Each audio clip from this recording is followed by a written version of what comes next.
কিসের পেশকার, কিসের স্বর্ণকার, দফাদার, চকিদার, কন্ট্রাক্টর, দোকানদার, কাস্টমার, কোনো কিছুর দাম নাই। ইন্না আকরামাকুম ইনদাল্লাহি আতকাকুম। আল্লাহ বলে তোমাদের ভিতরে ওই মানুষটার মর্যাদা বেশি যার কলিজার ভিতরে আল্লাহর ভয় বেশি। ঠিক কিনা বলো? সে রিকশাওয়ালা হইতে পারে, সমস্যা কি? সে মেথর হইতে পারে, সমস্যা কি? সে মজুর হইতে পারে, সমস্যা কি? সে বুদ্ধি দোকানদার হইতে পারে, সমস্যা কি? সে ডেলি লেবার হইতে পারে, কিন্তু আল্লাহ তার মর্যাদা দেবে। তার কলিজার ভিতরে যদি আল্লাহর ভয় থাকে তাইলে বংশের দাম নাই, পিরালি পিসাব এই কথার দাম নাই, পদ পদবীর দাম নাই, বংশের দাম নাই, সুন্দর চেহারার দাম নাই। সুন্দর চেহারার দাম হয় তখন যখন চেহারা অনুযায়ী তার সুরত অনুযায়ী তার সিরত হয়। ঠিক কিনা? চেহারা খুব সুন্দর, কথায় কথায় মিশা কথা কয়, ভাই সে কি কয় আপনাদের লইয়া? সামনে হয়তো কয় না, আপনি চলে গেলে কি কয়? কারণ তার চেহারা না সুন্দর, ভাট করে ঠিক কিনা কয়? তাহলে আমাদের কথায় কাজে আমরা এক হবো। দিন কি অপূর্ণ না পরিপূর্ণ? কথা কয় না, অপূর্ণ না পরিপূর্ণ? কমান যাইবনি, বাড়ান যাইবনি, আমরা তারা তো কমায়, সবাইকে কমাইতে আমার ইসলাম গাড়ি নিচে বদল করে কত একটা মনে করতে দেখে কই না তো কই একবার রিক্সা চালা খুব খেয়াল মনোযোগ। এই গাড়ি বিছালেন আপনি হলো বললাম না আমার দিকে চাইয়া থাকবে। একবার রিক্সা চালা, কি চালা? কি চালা? রিক্সা চালা। এবার তো গরিব মানুষ কোনো মতে সংসার লইয়া এখন তো আবার ইঞ্জিনের রিক্সা বানিয়ে গেছে না, এখন তার পাওয়ার সামনে রিক্সা কেউ উঠতেও চায় না। এরপরে এবার এগিয়ে চালা, সেটা বেশি 5-6 জন লইয়া কোনো মতে সংসার ধর্ম চালাইতে আছে। দুগলা চাউল আছে, এই অল্প অল্প করে খায়, পুরা পেট করে সবাই খাইতেও পারে। এর ভিতর দিয়া এবার ফলাফল ডান্ডা ভর্তি করেছে মাদ্রাসা। আগে তো বক্তব্য আছে সকালবেলা, তখন তো বক্তব্য তো বিদায় হইয়া তখন 3টার গার্ডে রয়েছে। ঠিক কিনা কর? গজবে ধরছে আল্লাহরে, গজব চতুর্দিক দিয়ে আইতে আছে। এই যে বয়স্ক মানুষটি তারা এই সকালবেলা বক্তব্যে যাইতো, আর হুজুরে লাইন ধরে রোদের ভিতরে খাড়া করাইয়া সকালবেলা রোদের ভিতরে হুজুরে কিন্তু বলতে হবে আর কয় বড় তো তারা কিন্তু 3 বড় সুবহানাল্লাহ বলে রে। আমাদের জ্ঞান নাই, ভিতরের কয় ফরজ কেউ শিখায় না, অজুর কয় ফরজ কেউ শিখায় না, অজু রঙের কারণ কেউ শিখায় না। আমার দেশে এমন একটা প্রজন্ম তৈরি হচ্ছে, আপনারা হয়তো এখনো খবর রাখেন না। এমন একটা প্রজন্ম আসতেছে যারা ওই কিন্ডারগার্টেনে পড়ে, তারপরে যায় হাই স্কুলে, তারপরে ইন্টারমিডিয়েট কলেজে, তারপরে বিশ্ববিদ্যালয়ে। ওই ছেলেটা জানেই না গোসলের ফরজ কারে কয়। ঠিক কিনা? এমন একটা জাতি আসতেছে যারা গোসলের ফরজ কারে কয় জানে না। কি কারণে গোসল ফরজ হয় এই দোষে না, আর তার দোষ নাই তো, তার দোষ নাই তো।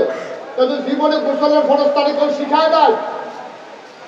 গরিব আসিল মানুষের ইসলাম ছিল, এখন তার বাপ গেছে বিদেশ, তাকে নিয়ে ভর্তি করেছে কিন্ডারগার্টেনে। তার যদি বক্তব্য দিত মুসলমানের হুদায়, যদি বক্তব্য দিত তো সকালবেলা পড়লো আউযুবিল্লাহি মিনাশ শাইতানির রাজিম বিসমিল্লাহির রহমানির রহিম। এখন তারে কেজি স্কুলে ভর্তি করাইছে, আউযুবিল্লাহ বিসমিল্লাহ নাই, এখন পারে টুইঙ্কেল টুইঙ্কেল। কি শিখছে? টুইঙ্কেল টুইঙ্কেল পারে, আউযুবিল্লাহ বিসমিল্লাহ পারে না, সূরা ফাতিহা পারে না। আব্বা সাদা কাগজ, তুমি যে তার বাপ, সে যে তোমার পুত, সে যখন তোমার জানাজা খেলিব, সে জানাজার ভিতরে যদি ঈদের নামাজ না পড়ছে পড়ে তুমি জানাজার ভিতরে ঈদের নামাজ পড়বো। জানাজার ভিতরে আল্লাহু আকবার সাইবার আছে কয়বার? এটার ভিতরে কি আলগি দাও না ধরে রাখো তো এটা হিকসে জন আছে। সে যখন তার বাহার জানাজার দিয়ে গেছে, ইমাম সাহেব কইছে আল্লাহু আকবার। সে প্রথমবার দেখছে হবে তা আজান দিয়েছে, তেও আজান দিয়েছে।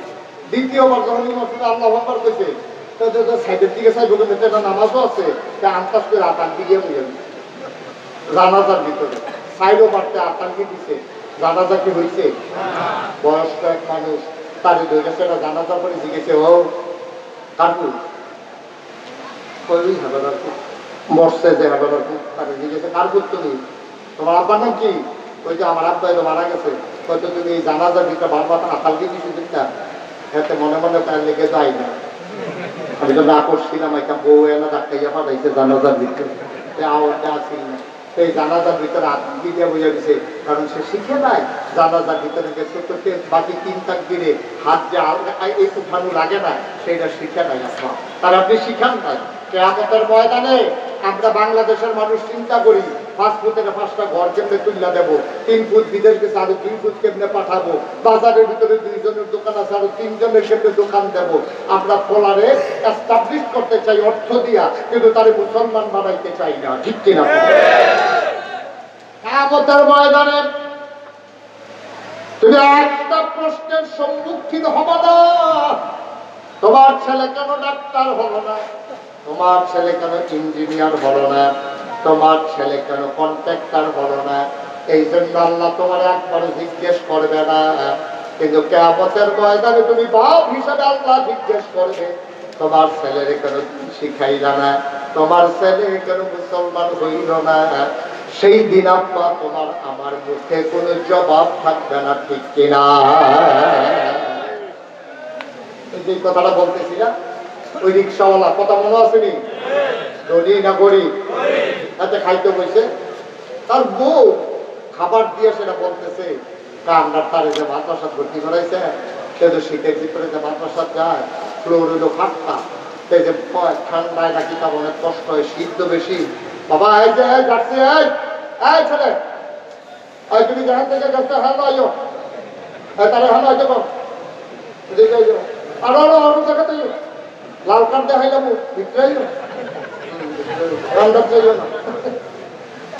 দয়া করে একটা লোক না, বিশেষ করে একটু শুনেন, গুরুত্বপূর্ণ কথা।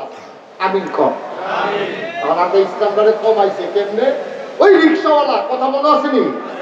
কারণ রিক্সাওয়ালা পলাই আগে যখন আমার কাছে কাঁদছে, মা তখন ভাত রান্না করে দিয়া বাপেরে কইতে আছে, স্বামীরে কইতে আছে, তো অনেক কষ্ট করে বক্তব্যে যায়, তাও যদি বিসমিল্লাহ শিখতে আছে। এখন কায়দা পরে কয়দিন পরে মিলে আম পাড়া লইব, তার তো একটা পায়জামা লাগে, আপনি তার একটা পায়জামা কিনতে দিলেন। এই লোক চিন্তা করতেছে ভাত খেতাম, ভাত খাইলা চাউলা নিজে এটি বড় হয় না, রিক্সাওয়ালায় পয়সা নাই, এখন কেমনি কিনা দেবো? আচ্ছা ঠিক আছে দেখি, এবারে গেছে সোনাই মুড়ি, কই গেছে কথা বলা, কই গেছে সোনাই মুড়ি গেছে মাল আনার জন্য। এক লোক থানার হাট বাজার থেকে রিক্সা লইয়া সোনাই মুড়ি গেছে, যে পাইকারি মাল আনবে। সোনাই মুড়ি দিয়া সেটা যখন বাসটা এসে চিটাগাঙ্গের বাসাইয়া থামছে, লোক লোকের সাথে ওই যে আগের তাল কোম্পানির মাল আছে, বিদেশি মাল, এই একটা লাভতে আসতে ধাক্কা দিয়া পালানোর পরে সবাই যার জন্য বাচ্চা কাচ্চা কুকুর নিতে আছে, কেউ কুটগাঁও দিয়া লাইতে আছে, কেউ মারকুটি মাথা দিয়া লাইতে আছে, কেউ মাফলার ফেসাইতে আছে, আর এবার মতো মতো পায়জামা বিচারতে আছে, যে পোলার লাগে একটা পায়জামা। এমন করছে কি পায়জামার কান্না দিয়ে দেয়, দিয়া দেখে পোটলার ভিতর একটা পায়ের মতো দেখা যায়, টানতে টানতে টানতে টানতে দুইটা 2 ফেল দিয়ে দিচ্ছে না পা, আর বিদেশি বাড়াই তো লম্বা লম্বা বেড়ায়, এটাতে যখন বার করছে দেখি বিরাট লম্বা এক পায়জামা। এবার চিন্তা করলো উডার পায়জামা কাঁচাইয়া কুচাইয়া বইয়া থাকলে গরম লাগবো, এই নিয়ে দিচ্ছে এরা বাইক আনছে। তাদের আমার পরের দিন সকালবেলা পড়াইছে, নিচে দিয়ে 1.5 হাত করে বাড়ি দিয়েছে, 1.5 হাত করে বাড়ি দিয়েছে। বাপে এক পায়ের কাছে বসে, মা এক পায়ের কাছে বসে, বইটা পিঠটা তারা যখন বক্তব্য বানাইছে, কলাপেন এটারে ঘুরাইয়া তাকে খুলছে, খুললা তারে পুরা মাথা হ্যাঁচড়াইছে, হুজুরে গেছে পরে কানতে কানতে ভাইতে যাবে, আম্মা তার তোরা পায়জামা এটারে কতটা শুরু করে দিও, আমি যেন পড়তে সুবিধা হয়। মা আসুন রান্না বান্নার ভিতরে, মায়ের তো মধ্যে আমি সারাই রাখি, তখন পায়জামা আমার সিলানোর সময় নাই, সে গেছে তার বাবির কাছে, ভাবি পায়জামাটা কিন্তু কাজটা সিলাই দিয়ে এটা বড় হয়। বাবিয়ে দমক দিচ্ছে, তোমরা সব আমার কায়দা করে কাম করাইতেছ, ছোট ছোট এখন তো সরো। বাবিয়ে দমক দিয়ে দিচ্ছে, তোর বইটা ছিল, বইটার এগিয়া কইছে আপা পায়জামাটা কিন্তু সিলাই দিও। তা আমার দামের বই তো কাম, বাঁকর বই তো কাম, আমার কপালও খালি কাম আর কাম, ফালাই দিয়ে গেছে খেলতো। মারও কাজ শেষ হয়েছে, কতক্ষণ পরে 8খানে কাটটা মাই গাড়ি শিলাইছে, মাই গেছে গোসল করতো, বাঁধিয়ে পাহাড়ে শুধু ভাইয়া দেওয়া দেখছি নিশে কি সুন্দর বাঁধি কইয়া ডাক দেয়, এগুলি আবার 8খানে কাটটা এটাকে শিলাইছে। বইনো বুড়া টুড়া দিয়া গেছেরা আরো 8খানে কাটটা এটাকে শিলাইয়া সুন্দর করে রাখা দিছে। পরের দিন সকালবেলাতে যখন বক্তব্য যাইতে হয়েছে, তবে আমার কি জানি পায়জামা মানে হাফ প্যান্ট বানাইছে কেন? তিন কাটায় পায়জামাকে পায়জামা কোনো হাত করেছিল। মন দিয়ে শোনো রে ভাই, আমার সুন্দর পায়জামার মতো ইসলাম, তুমি এইটা বাদ দিছো ওইটা বাদ দিছো, দিতে দিতে আমার পায়জামার মতো ইসলাম রে তোমরা হাফ প্যান্ট বানাই দিছো, ঠিক কিনা? আল্লাহ রাব্বুল আলামিন বলেন, আল-ইয়াউমা আকমালতু লাকুম দীনাকুম, আমি দিনকে পরিপূর্ণ করে দিলাম, কমানোও যাবে না, বাড়ানোও যাবে না। অবসলমান, যদি দিন মানতে চাও তাইলে তুমি যেটা আল্লাহ দিছে এটাই মানতে হবে। আফাতুমিনুনা বিবাযিল কিতাব আতাকফুরুনা বিবায, তোমরা কি কোরআনের কিছু অংশ মানো আর কিছু অংশ মানো না? না না না, সোনাই মরির মানুষ হাতে পায়ে ধরে বলে যায়, মানলে পরিপূর্ণভাবে ইসলাম মানবা, কিছু মানবা কিছু মানবা না, তা হবে না, তা হবে না, ঠিক কিনা? উদখুলু ফিস সিলমি কাফা, আল্লাহ ডাক দেয়া পায় বান্দার, ইসলামে যদি আসতে চাও পরিপূর্ণভাবে চলে আসো। ও মুসলমান, মনে রাখবা সব জায়গায় ইসলামের বিধান আছে। টয়লেটে কেমনে যাবা এটার ব্যাপারে ইসলামের বিধান আছে। তুমি ডান দিয়া ঢুকবা না বাম পা দিয়া ঢুকবা, এটাও নবী জানিয়ে দিয়েছেন। আমরা টয়লেটে কেমনে ঢুকবো নবী শিখিয়ে দিয়ে গেছেন। মসজিদে কেমনে ঢুকবা এইটাও নবী শিখাই দিয়া গেছেন। ডান পা না বাম পা, বের হবা কেমনে সেই নবী মসজিদে ঢুকার নিয়ম শিখাইলো, টয়লেটে ঢুকার নিয়ম শিখাইলো, বের হওয়ার নিয়ম শিখাইলো। এই নবী বুঝি তোমারে তোমার সংসদ কেমনে চলবে, তোমার ইউনিয়ন কেমনে চলবে, তোমার রাজনীতি কেমনে চলবে, থানার হাট বাজারে দোকানদারি কেমনে চলবে, সব আল্লাহর নবী শিখাই দিয়া গেছেন। একটা জিনিস আমার নবী বাদ দেন নাই, ঠিক কিনা? সব কিছু শিখাই দিয়া গেছেন আল্লাহর নবী। কোনো কিছু তোমার বাদ নাই, তুমি জানতে চাও না, ইসলাম মানতে চাও না। ও মুসলমান, এই জন্য অনুরোধ করি, বাচ্চারে কন্ট্রাক্টর বানানো তোমার দায়িত্ব না, ইঞ্জিনিয়ার বানানো তোমার দায়িত্ব না, কোটিপতি বানাই দেওয়া তোমার দায়িত্ব না, কিন্তু বাচ্চারে কোরআন শিখাই দেওয়া, দ্বীন শিখাই দেওয়া, ইসলাম বুঝাই দেওয়া, এটা তোমার উপরে দায়িত্ব, ফরজ দায়িত্ব তোমার বাপ হিসাবে। যদি না করবা, কিয়ামতের ময়দানে বাচ্চা তোমার বুকের উপরে কদম দিয়া, তোমার সিনার উপরে কদম দিয়া জাহান্নামে যাবে, তোমারও টানতে টানতে জাহান্নামে নিয়ে যাবে। আর যখন কোরআন শিখাইবা, তোমার ইন্তেকালের মুহূর্তে তোমার পাশে বসে বসে সূরা ইয়াসিন পড়বে, তোমার রূহ কবজ হয়ে যাবে। মায়ের বুক থেকে বাচ্চার মুখটা যেমনে বের হয়ে যায়, বাচ্চা টের পায়, তোমার রূহটা বের হয়ে যাবে। তুমি কোরআন তেলাওয়াত শুনতে শুনতে তোমার রূহ যাবে, তুমি বিন্দু পরিমাণেও টের পাবা না। বলেন আমিন। অনেক সহজ, অনেক সুন্দর ইসলাম আল্লাহ তাবারক ওয়া তাআলা আমাদেরকে দিয়েছেন। সুতরাং এই যে আপনাদের জন্য ভাগ্য ভালো যে থানার হাট দারুন নাজাত মহিলা মাদ্রাসা, এই মাদ্রাসাটা আপনাদের এখানে পাশে, আবার ছেলেদের মাদ্রাসা একেবারে আপনাদের ঘরের কাছে। আপনি ইচ্ছে করলেই এখানে ভাড়া দেওয়া লাগে না, টাকা দেওয়া দেওয়া লাগে না। আপনার স্ত্রী, আপনি অফিসে চলে গেছে, আপনার স্ত্রীকে পিঠাই দিতেন, যাও আমার বাচ্চাটারে বক্তব্য দিয়ে আসো, মাদ্রাসায় দিয়ে আসো, একবারে সহজ, আপনার জন্য মোটেও কঠিন না। দয়া করে আপনি 5টা বছর বক্তব্যে পড়ান, এই নুরানি মাদ্রাসায় 5 বছর পড়ান, এরপরে ইঞ্জিনিয়ার বানান, এরপরে ডাক্তার বানান, এরপরে যা মন চায় তা বানান, আমার কোনো আপত্তি নাই। প্রথমে তাদের দিন শিক্ষা দেন, এরপরে তাদের দুনিয়াবী শিক্ষা দেন। কেউ যদি মরণের আগের দিন পর্যন্ত তার দেখবেন ভেতর থেকে সবসময় দিনের গন্ধ সুবাস বের হবে, ঠিক কিনা? সকালবেলা আপনি পুরানো পানি ভাত আর মূলার ধারা দিয়া শুটকি দিয়া রান্না করছে, মূলা দিয়া শুটকি দিয়ে সকালবেলা এগুলা খাইছে। দুপুরবেলা দাওয়াত খাইছেন গুস্ত দিয়া, রাতের বেলা বিরিয়ানি খাইছেন। এখন ঘুমাইতে যখন গেছে, এখন শরীর যখন নাড়া পড়ছে, পেটের ভেতর থেকে আপনার ঠেকুর বের হয়েছে মুখ দিয়া। আবার একেবারে সবাই বিবেক খাটাইয়া বলেন, এই ঠেকুরের ভিতরে গোস্তের গন্ধ, বিরিয়ানির গন্ধ নাকি শুটকির গন্ধ? কথা বুঝেন নাই? কিসের গন্ধ? কথা বলে সবাই, কিসের গন্ধ? তো গোস্ত খাইলেন, বিরিয়ানি খাইলেন, তারপরে শুটকির গন্ধ, কারণটা কি? ওই যে সকালবেলা যে শুটকি খাইছেন, এই জন্য রাতের বেলা ঘুমাইতে গেলেও শুটকির গন্ধ। এই জন্য আমি বলি, জীবনের শুরুতে তারা আউযুবিল্লাহ শিখা, তারা বিসমিল্লাহ শিখা, তারা আল্লাহ চিনা, তারা নবী চিনা, সুদ খাইতে গেলেও হঠাৎ করে মনে পড়বে, আরে আমি না ওই 5 বছর মাদ্রাসায় পড়ছিলাম, তখন অন্তত তার ভিতরে আল্লাহর ভয় জেগে উঠবে, তার দ্বারা সুদ খাওয়া সম্ভব হবে না। ঠিক সকালে যেটা হয় এটাই হয়। আপনি এই ছেলেটা যখন শুনবে বাবা মুমূর্ষ হয়ে গেছে, দেখবেন আপনার মাথার কাছে এসে বসে গেছে, মাথার কাছে এসে বসে যাবে, মাথার কাছে বসে কোরআন তেলাওয়াত করবে। এই কোরআনের মাদ্রাসা, এই যে আমি তো সব জায়গায় বলি, ছেলেদের চাইতে মেয়েদেরকে ইসলাম শিক্ষা দেওয়া জরুরি বেশি। বাচ্চা কি বাপের পেটে হয় না মার পেটে হয়? মার পেটে হয়। বাচ্চা বড় হয় মার কাছে, এটা হলো প্রি প্রাইমারি ইনস্টিটিউশন। এই মা হইল আমার প্রাইমারি স্কুলের আগের প্রাইমারি স্কুল। মার কাছে মায়ের ঘুম করা, দুধ খাওয়া, দুধ খাওয়ানোর সময় যদি মা বুকের দুধে লাগে পড়ো বিসমিল্লাহ আল্লাহ বারাকাতিল্লাহ, তো ছেলে শিক্ষা পাইছে। ঘুমাইতে সময় মা পায়ের উপরে রাইখা তার শিখাইতে আছে আল্লাহুম্মা বিইসমিকা আমুতু ওয়া আহইয়া। মাশাআল্লাহ, কথা শিখতে শিখতে এখন খাওয়ার দোয়া পারে, এখন খাওয়ার পরে আলহামদুলিল্লাহ পড়া লাগে, এটা শিখছে। ঘুমের দোয়া পারে, টয়লেটের দোয়া পারে, টয়লেটে বানানোর দোয়া পারে। এখন মা যদি মুসলমান হয় তাহলে বাচ্চাটাকে মুসলমান বানানো সহজ। মা যদি আল্লাহওয়ালা হয় তাহলে বাচ্চারা আল্লাহওয়ালা বানানো সহজ। আমার দেশের মায়েরা তারা নিজেরাও আল্লাহওয়ালা না, বাচ্চাদেরকে আল্লাহওয়ালা বানাইতে পারে না। ঠিক কিনা?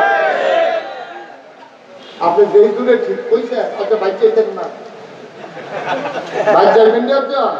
খবরও চাচ্ছেন যে তুমি যে ঠিক কইলে আমি কি এত এবার এবারে খেলার লগে কই আলাইছে, এবারে যে দূরে ঠিক কইছে এটা বাচ্চা কেউ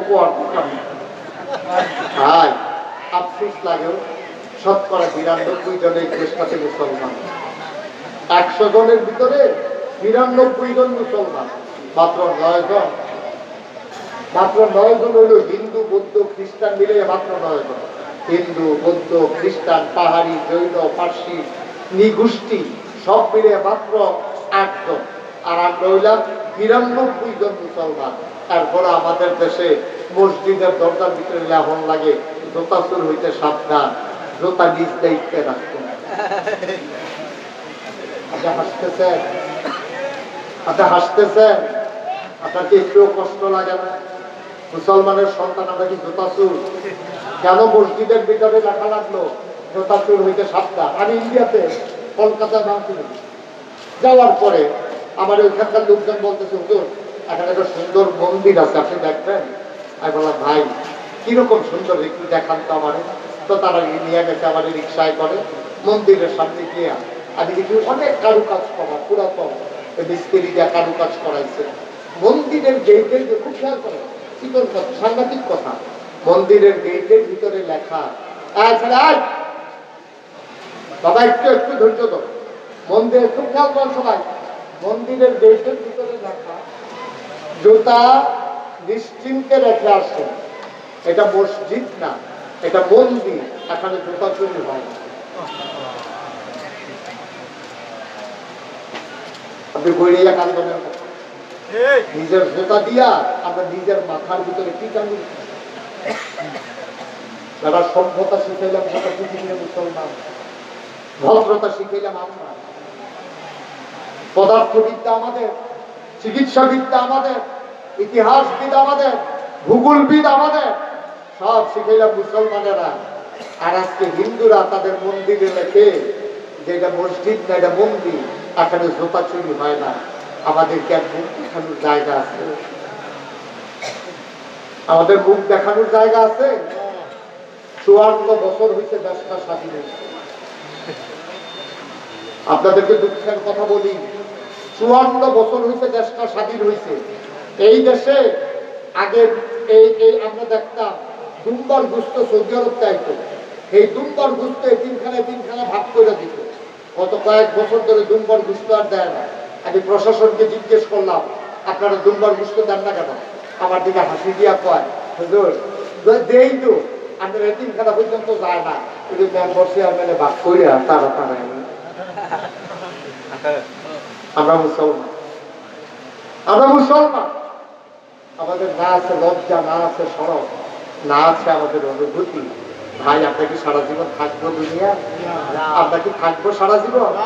36 বছর আমি মুশতাক তৈরি মাহফিল করি। মাহফিলে কদম দিলে মাহফিলটার ওজন বুঝি যে মাহফিলটার ওজন কত। আজকে আপনাদের এই থানার হাট মাহফিলে কদম দিয়া আমার মনটায় সাক্ষী দিছে আপনাদের মাহফিল আমার আল্লাহ কবুল করে নিয়েছেন। কবুল হওয়া মাহফিলটাতে সবগুলো লোকেরা বসাইতে পারলাম না। ভাই তুমি মাহফিলের ওজন বুঝো নাই। তুমি মনে করছো পোস্টারের নাম মাহফিল, তুমি মনে করেছো মাইক লাগানোর নাম মাহফিল, তুমি মনে করেছো হুজুর আসবে ওয়াজ করবে মাহফিল। তুমি মাহফিলের ওজন বুঝো নাই। মাহফিলের ওজন বুঝেছে তোমার মা, মাহফিলের ওজন বুঝেছে তোমার আব্বা, তাদেরকে কবর দেশে ঘুম পাড়াই রাখছো, আর আজকে কবরে নাই। তারা এই মাহফিলের চতুর্দিক দিয়ে লাইন ধরে এসে দাঁড়িয়ে আছে। ফেরেশতাদের সাথে দেখা হয়, তুমিও দেখো না আমিও দেখি না। ফেরেশতা জিজ্ঞেস করে, কি গো তুমি গরমে দুধের এখানে কেন দাঁড়িয়ে আছো? তোমার মা ফেরেশতার সাথে জবাব দেয়, ভাই ও ভাই আমারে তারাই দিও না। কুমিল্লা নাগেশের পীর সাহেব এসেছে, আমার ছেলেও মাহফিলে গেছে, আমার কবরে ধাও দেওয়া। আমি দোয়া নেওয়ার জন্য আসছি, আমি দোয়া নিয়ে গিয়া দেখতে চাই আমার ছেলের দোয়ার উসিলায় আমার কবর জান্নাত হইছে নাকি।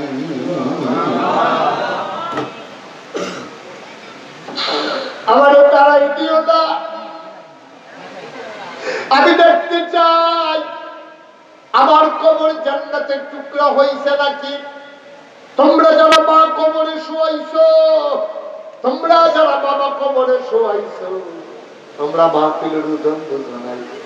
তোমার মার একদিনও ডাক দিয়া একটা কথা জিজ্ঞেস করো নাই, ভাই আমার আব্বা যখন ইন্তেকাল করে আমার 11 বছর বয়স, আমি মাঝে মাঝে বাবার কথা যখন খুব বেশি মনে পড়ে বাবার কবরের কাছে মোবাইল টিপে টিপে মাঝ রাতে মাহফিল থেকে গিয়া যাই। বাবার মাথার কাছে বসে বসে আমি কথা কই, আব্বা ও আব্বা আপনি আমারে চিনছেন নাকি?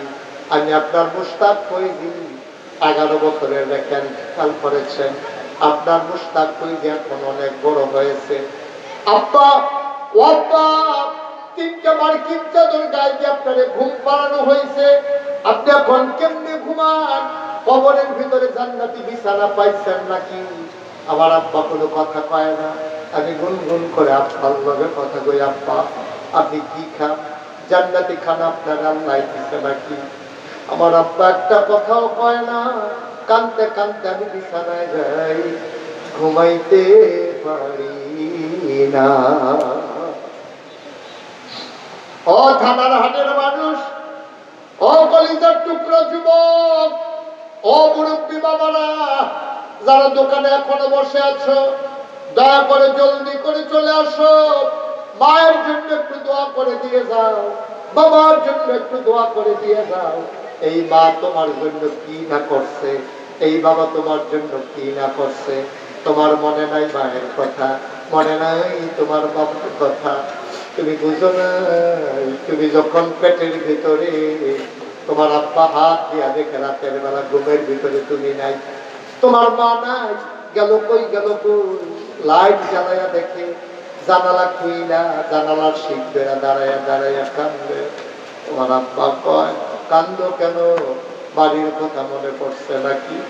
তোমার মায় কান্দে আর কয়, ও স্বামী স্বামী গো, বাড়ির কথা মনে করে কেন কান্দো? আমি তো ঘুমাইছিলাম, পেটের বাচ্চা হাঁটু দিয়া ঘুষ মেরেছে, কলিজায় সিনসিন ব্যথা শুরু হয়ে গেছে, ঘুমাইতে পারি নাই। থানার হাটের মুসলমান, 10 মাস 10 দিন মা তোমারে এমন করে পেটে ধরছে, 2.5 বছর তোমারই বুকের দুধ খাওয়াইছে।